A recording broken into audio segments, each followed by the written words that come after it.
Hello, welcome to this short supplement on simple model universes for the Expansion of the Universe course. The lecture script is available at a link given in the description of this video.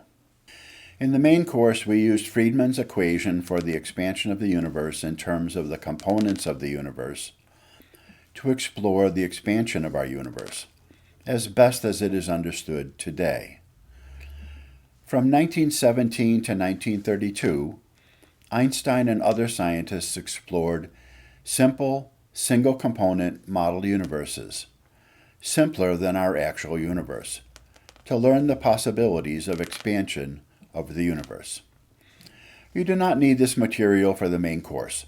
However, you may want to view this short supplement, as you will see the materials in books and you will see the names of the models. I will refrain from showing the math in this supplement. If you wish, you can do the calculus using Friedmann's equation.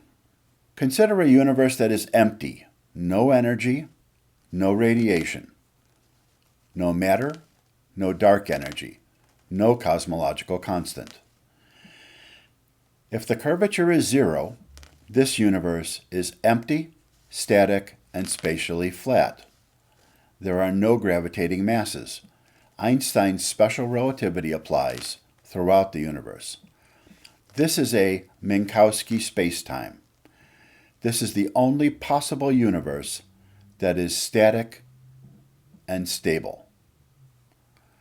Other universes can have a time at which the scale factor is not changing, but these are transitions between expansion and contraction. Another possibility is an empty universe with negative curvature. Kappa equals -1. This universe is called a Milne universe. This universe had a beginning, and the scale factor increases linearly with time. The universe's expansion is coasting. There is no radiation or matter to decelerate the expansion, and no dark energy or cosmological constant to accelerate the expansion. Non-empty universes. The remaining simple model cases that we will consider have zero curvature and are not empty, but contain only one energy component. Consider a universe that has a positive cosmological constant and zero curvature, no radiation, and no matter.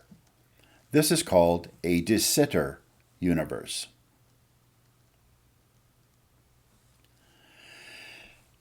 This universe is exponentially expanding for all time and had no beginning. It is infinitely old. Expansion is accelerating.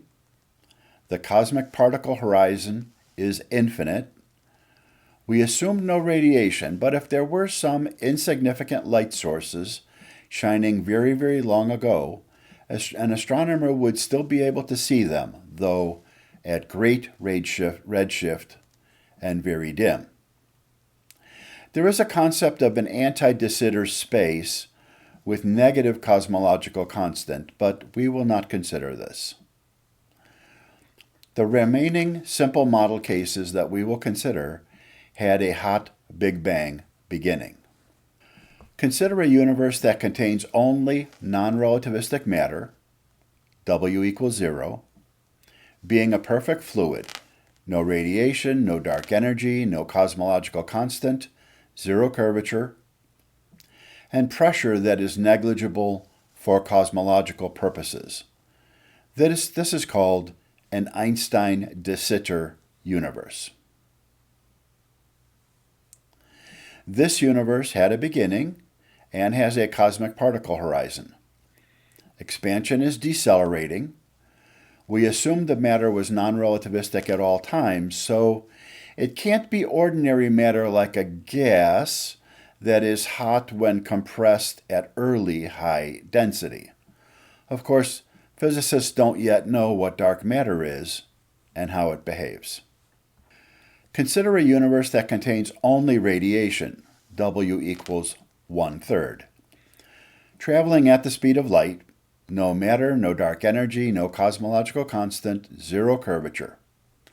I don't know that this model universe has a name.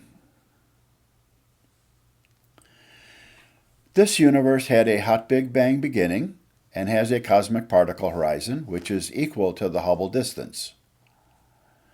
Expansion is decelerating. This universe well approximates our universe at early times, ignoring our cosmic inflation phase. This completes all of the model universes containing only one component. We can also solve models that contain two components, which a cosmology book will do. A universe with positive curvature, plus matter and/or radiation, but no dark energy, will begin with a hot Big Bang, then have a long period of decelerating expansion. A time will come, call it T midpoint, when expansion ceases and the universe begins to contract.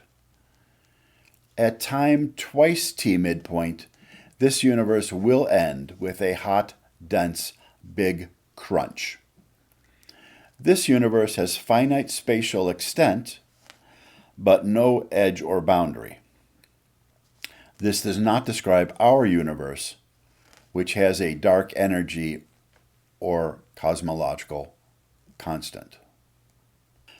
The Einstein model universe is a complicated special case of positive curvature, matter, and a cosmological constant with just the right values that the universe is not expanding or contracting. The first and second derivatives of the scale factor are zero. Einstein thought that this described our universe, which he presumed was static, until Slipher and Hubble discovered that distant galaxies were moving away from us.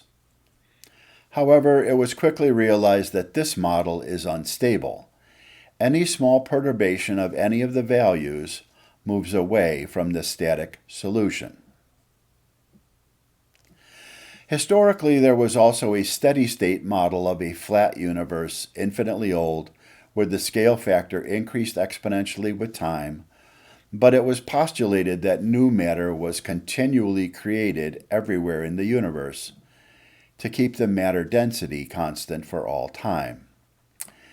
This is similar to the exponential expansion due to dark energy. However, this is not consistent with the existence of the cosmic microwave background and our inferred hot Big Bang origin. Model universes that start at the Einstein model conditions and then expand forever are known as Eddington-Lemaître models.